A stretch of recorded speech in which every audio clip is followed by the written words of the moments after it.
Welcome back to the Buckeye Breakdown podcast. Buckeyes Now on Sports Illustrated, coming to you as we continue to break down this preseason training camp. Alongside Brett Hiltbrand, I'm Brendan Gulick. And I'll tell you what, we've got a unit that I am very excited to talk about here this evening, Brett, because I don't know if it's possible for a team to have, at least a Larry Johnson-led team, to have an underrated unit. But this just might be the year because nationally, there's no Chase Young or Nick Bosa or Joey Bosa here where guys are walking in knowing, hey, I am the best defensive end in the country, and everybody knows it across America. But I think this particular group for the Buckeyes has a chance to be really, really special. Yeah, agreed. It's the first time we haven't really seen a dominant guy, three technique defensive end dominance, it really, as far as like a front runner type guy. But you have, Haskell Garrett, who can move around a lot. I think you're going to see a good bit of that, actually, where your defensive situation, certainly with what opponent personnel looks like, the Rushmen package, all of that is going to look a little bit different. Guys playing different spots, nose, three technique, defensive end, whatever.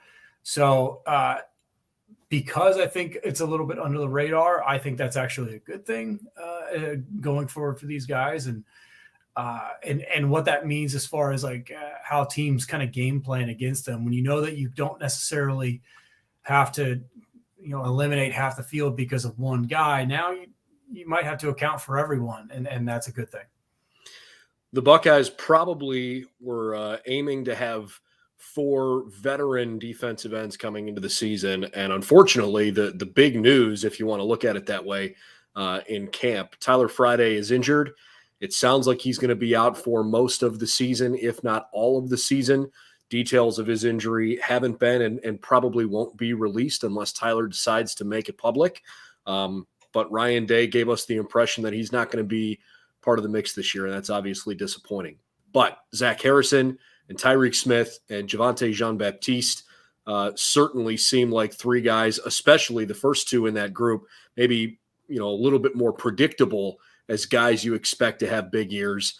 And I'm not sure if there's anybody that's been a more pleasant surprise through camp so far than JJB, as opposed to JTT, by the way, where we've got acronyms all over the place. But Javonte's, he's just been really, really good so far. His personality is shining through. His athleticism is really showing. Get the impression that he's making a good impression in the beginning of camp here. Yeah, and the guy that you had high expectations for, coming in to his Ohio State career, ton of length, especially in hand technique and hand fighting, and a guy that you kind of expected to make a jump at some point, just given who he got to watch for a couple of years in front of him, and how good you get in many ways via osmosis, being around first round NFL draft pick guys. And so he's one of those dudes that I think also helps getting in the weight room in a couple of years with that strength and conditioning, because he was a wiry guy coming out of high school. And so as he kind of gets a little bit bigger and certainly the technique kind of mastering that, I think he's certainly the dude that maybe the bar was here and he was here, and there was a little bit of gap that he needed to fill. And I think he's certainly poised to be able to do that. And then with Zach, this is a dude that maybe had the highest expectations of a D end coming out of high school, certainly in Ohio, in a very long time at the high school level. And then, just kind of waiting for him to, have that moment. And he hasn't really maybe jumped off the TV screen, off the film room over the last, however many, snaps he's gotten last year and in part the year before. But, I think this is his moment. This is his year where he really has to shine, especially with how much teams are going to have to account for the interior defensive linemen that this Ohio State defense will be trotting out on the field this fall.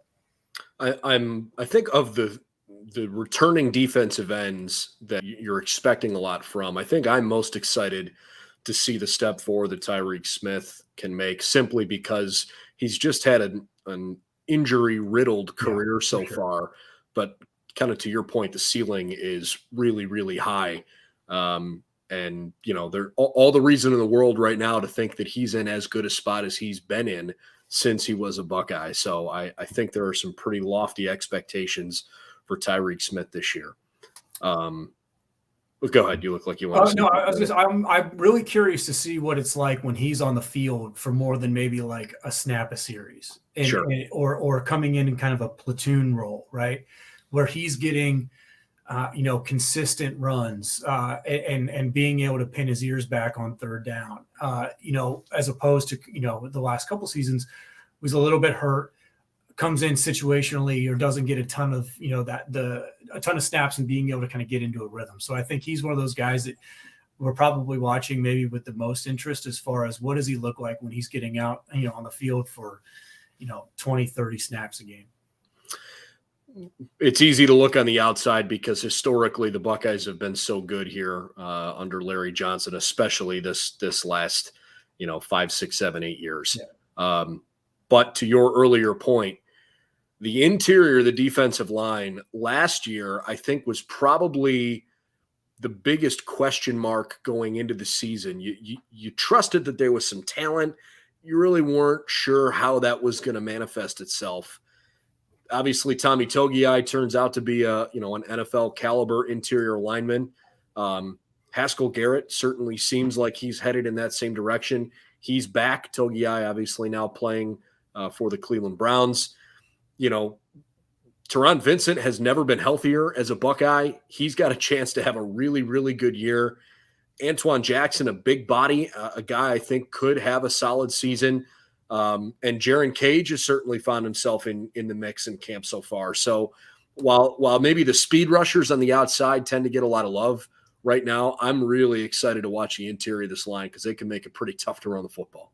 Yeah, and I think Teron is my breakout player of the season for the entire defense. I think, especially with all the potential in the world with his dad, and I don't even know how many Pro Bowls his dad played in, but probably quite a bit. And so you just think about like what you're able to learn as a very impressionable kid being around NFL players, right? And how much of a head start that gets you. Okay. And then, and I also think if you kind of think about his story specifically, right, and keeping in mind, just being around all those guys, and then you get to college and nothing really quite clicks because you're not 100% ever. You're always kind of getting nicked up and dinged up. And then finally, here you are, and you're hungrier. Here's your opportunity.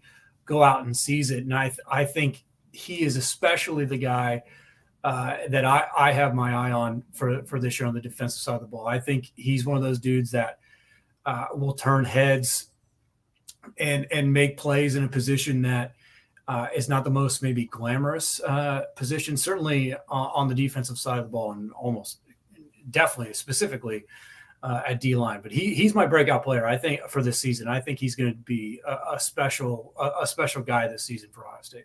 We've kind of hit some of the upperclassmen here and guys that, by all accounts, should be regulars. Obviously, Tyler Friday we mentioned won't be around, but the rest of that group, I have high expectations. You're going to see them pretty frequently this fall. But I am equally as encouraged by the talent, the strength, the physicality, and the finesse of, the underclassmen in this group, both inside and outside. And obviously you can't have a conversation about the Ohio State defensive line right now without at least referencing JT Tuimoloau and Jack Sawyer. Who knows how much they're going to play. Certainly get the impression that they're talented enough to get in there and get going. And maybe the best thing that they have going for them, Brett, is that the Buckeyes actually have a couple games early in the year that they can probably play some depth, because chances are they're going to be up big against Tulsa and Akron at some point and give some of these younger guys some snaps.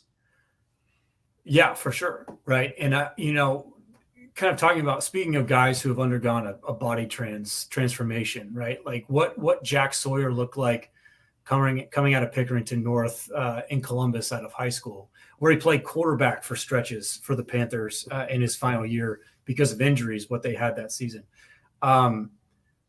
He was a big dude at the high school level. And then how his body has changed over the last however many months was very eye-opening to me when seeing pictures and video of him walking into, the facility to start camp and everything was like, whoa, like that. They really jumped off at me. The Mickey Marotti effect. Yeah. For the 10 billionth time over the last however many years. But yeah, he's a guy that I think only gets better the more he sees like combat snaps, live action snaps, and to be able to play him in some of those games where you expect Ohio State to be up pretty big in the final quarter and a half. I think that only makes them better as the season goes along because of potential injuries. There's a lot of depth in that group. We always know about how much you need depth at D-line just simply because of how violent it can get, especially once conference play rolls around. I think JT is also one of those dudes that you would expect to get in there eventually. In many ways, I think has about as high of a ceiling as just about anybody, that we've talked about already. So look how fast he lost his black stripe. I mean, I know, right? Like it didn't take very long. Eye. And those are the D-line guys are usually the ones who, in my mind, as incoming, freshmen or first years, those guys are the ones that have the highest, bar to kind of reach when it comes to losing that stripe. And so the fact that he went out and got that done in such a short period of time, I think bodes well. You want to talk about, a position group where competition makes them better. And I think Larry Johnson is certainly the biggest reason why. I think when he has a lot of depth and there isn't necessarily like a very, very obvious kind of pecking order of depth chart of who's with the 1s, 2s, 3s, et cetera, I think that only makes them collectively better. And that'll be super fun to watch. And I think Jack and JT are certainly the two guys that we're kind of thinking are dudes that'll stick their nose in there for playing time early on. Yeah, and obviously, incoming freshman teammates on the defensive line with Tylek Williams and Mike Hall. It sounds like they've gotten off to a good start. I'm just not sure how early they're going to factor into actual, gameplay. But, Larry Johnson this morning was complimentary of the way that they've, gone about their business so far. We haven't really talked about Ty Hamilton, sophomore from Pickerington, another guy that, has a ton of ability, but like you just start looking at the depth chart and somewhere along the way, you're scratching and clawing for playing time just to try to get out there. And he's another one, right, that has a sky high potential given what we've seen from his family, right? Sure, and so, right. Gosh, man, you would talk about weapons. And we haven't even talked about Noah Potter yet. I mean, Noah Potter is legit, and he's gotten huge. For sure, right? And I guess I shouldn't be surprised every time I see it, given the consistency with Coach Mick and everything that he's been able to do. But man, sometimes it's like a picture of dude and he's wearing a double XL and it looks like it's sticking to him, like it's a second skin. Like it blows my mind some of the transformations that these kids undergo in just such a short amount of time. Extra calories and extra reps, baby. That's how it works. Well, and the fact of the matter is, I think they're going to be a focal point. This position group in general is going to be a focal point right away because I think Minnesota is going to try to run the football against the Buckeyes. I'm just not sure they have the weapons on the outside this year to try and throw it down the field. They're going to have to at some point, but I think they're going to try to establish the run early in that game. And so you're going to see some of these guys, front and center, either making big plays or, you're either the hero shot or the goat shot, one or the other, right? And I think they're going to be highlighted early on. For sure, right? And like I think, if you're Minnesota and if you're looking at that defense, the one thing that you're maybe circling and kind of working towards, right, is an unproven linebacker group. And so you try and establish run there. And then as a byproduct of that, if you can get linebackers peeking and leaning a little bit, that bodes well to being able to throw the ball, down the field in certain, play action or, read option, 3 option, certain scenarios and situations. There's one other thing I really want to bring up that I promise this is not a homer comment. I hope by now folks know that I am not a homer. I call it like I see it. I'm willing to be critical if it's warranted. I am continually so impressed with the quality of character with a lot of these guys. You get a chance to see them in person or watch their press conferences. I'm telling you, Ryan Day has said it over and over and over again that they are recruiting the person and the family, and they're selecting recruits from a pool of already talented football players, and that the culture component is so important. They don't want to have to worry about guys doing stupid things off the field because they got bigger goals in mind, and no coach has time for that kind of nonsense. And again today, for a position group that's so violent, right? The defensive line, they're trying to tear somebody's head off, at the snap of the football. Some of these guys just come across as really well-polished, genuinely good dudes, well-spoken. Some of them have a little bit more of a teddy bear feeling than others to them, but just, pretty mature guys for being 18, 19, 20 years old. And I just don't think you can take that for granted because we've seen too many examples, certainly within this conference, of guys that have some talent that, maybe couldn't handle their business otherwise and didn't quite hit their potential. So I really love that about this group. Think about, and I would say that goes beyond D-line, right? I think it's program wide. I agree overall, right? But you think about the quality of recruiters, who's bringing these kids in, right? You have Al Washington, who's probably one of the top 10 best in the country. Kerry Combs, we know what he's done for a long time. Brian Hartline, who's very much inserted himself as one of the top recruiters in the country. And then you have Ryan Day, at the very top of that pyramid, right? And it's all Tony Alford and Larry Johnson. Yeah. And then, so you have those 3, I think are guys that, we've kind of looked at and been like, okay, yeah, these are very much like top recruiting talents. Okay. And then on top of that, you have guys who are able to recruit based on, previous pedigree. That's Larry Johnson. You got Tony, who is without question a player's coach, right? And all of that, all of this is like kind of feeding into and mixing into this kind of perfect soup that Ohio State kind of has going right now. And as a byproduct of that, if you are maybe a little bit immature or or you have some growing to do, you will learn really, really quickly to be able to do that, right? Because of how many other character guys are around you. And I think that's not a mistake. I think that's not an accident or a coincidence. That is 100% purposeful. And I think it's a perpetuating thing. It's self-perpetuating. And I think that's all you can ask for if you're an Ohio State fan, looking at this program that in a lot of ways, when you see output, a lot of that is because of the people who are actually producing that are also help growing the next guys up, and it feeds and on and on and on it goes. And that started with Urban Meyer and some of the hires that he had, early on in his tenure. But I definitely think it's reached a new level over the last 2-3 seasons. And I think Ryan Day is a huge part of that.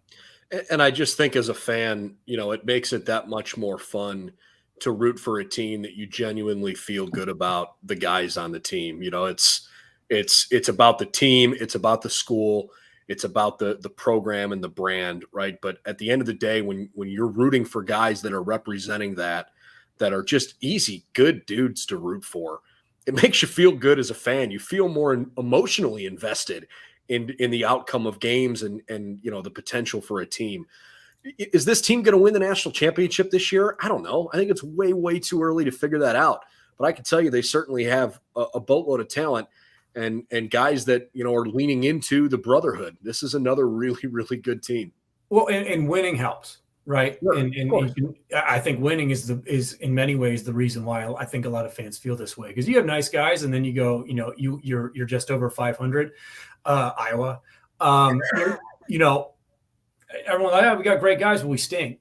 Michigan State, kind of same thing. Like, got great guys, we're nice kids, but man, like, we get our teeth kicked in every other game, right? So like winning helps, and I think it's all of that is certainly a byproduct of winning. But I do believe that when it comes to groundswell and support and energy and momentum, when fans are able to kind of help push that along because they are emotionally invested and this is a big word in my mind, proud of the team and of the players, that only helps the Ohio State football, the brand, Ohio State football, the brotherhood. That's only a positive thing. That's another weapon in the arsenal. So obviously defensive linemen met with the media today. Tomorrow is the last open viewing period for the media scheduled for training camp. We'll have a chance to watch a little bit of practice tomorrow. And then we'll talk with running backs coach Tony Alford and several of his guys. We weren't told exactly which guys, but I would assume it's going to be some combination of Master Teague, Mayan Williams, Travion Henderson, maybe, Evan Pryor, maybe. We really haven't had a chance to talk to many freshmen. Hopefully, the Buckeyes might give us a chance to hear from them. Marcus Crowley, I would imagine we'll probably have a chance to chat with him too. So fingers crossed that tomorrow is another good day for Ohio State, but obviously the season's getting awfully close, right? We are almost exactly 2 weeks away now from a Thursday night kickoff in Minneapolis, and the Buckeyes are making a lot of progress here in training camp. Make no mistake, I enjoy and look forward to our conversations about depth chart and position groups and everything.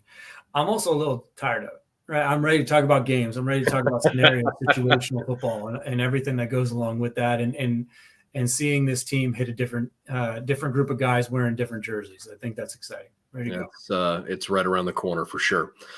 For Brett Hiltbrand, I'm Brendan Gulick. Thanks for tuning in to Buckeye Breakdown. We will certainly have more content for you coming over on BuckeyesNow.com, especially tomorrow.